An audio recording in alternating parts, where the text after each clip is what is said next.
ব্রাহ্মণবাড়িয়ার সরাইল উপজেলার একটি মসজিদের দ্বিতীয় তলা থেকে ৯ বছর বয়সী এক শিশুর লাশ উদ্ধার করেছেন পুলিশ।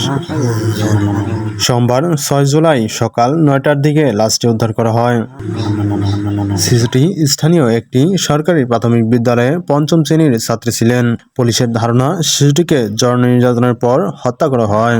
পুলিশ ও স্থানীয় সূত্রে জানা যায়, গতকাল শনিবার বিকেলে ৪টার দিকে শিশুটি ঘর থেকে বের হওয়ার পর আর ফিরে আসেনি। সন্ধ্যায় তার পরিবারের পক্ষ থেকে থানায় সাধারণ ডায়েরি করা হয় এবং গ্রামে মাইকিং করা হয়। রোববার সকালে মক্তবে পড়তে আসা কয়েকটি শিশু মসজিদের দ্বিতীয় তলায় মেয়েটিকে পড়ে থাকতে দেখে। খবর পেয়ে সকাল ৯টার দিকে পুলিশ ঘটনাস্থলে গিয়ে লাশ উদ্ধার করেন।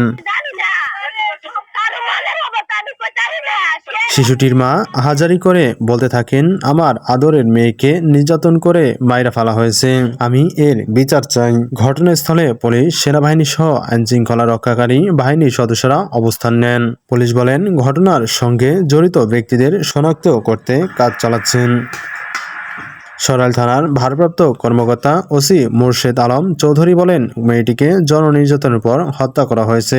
যৌন নির্যাতনের আলামত পাওয়া যায়, শিশুটির শরীরে বিভিন্ন অংশে আঘাতের চিহ্ন পাওয়া যায়। এছাড়া শ্বাসরোধ করে হত্যা করা হয়েছে বলে জানা যায়। এ ঘটনায় জিজ্ঞাসাবাদের জন্য মসজিদের ইমাম ও মুয়াজ্জিনকে থানায় নেওয়া হয়েছে। লাশ ময়না তদন্তের জন্য জেলা সদর হাসপাতালে মর্গে পাঠানো হয়।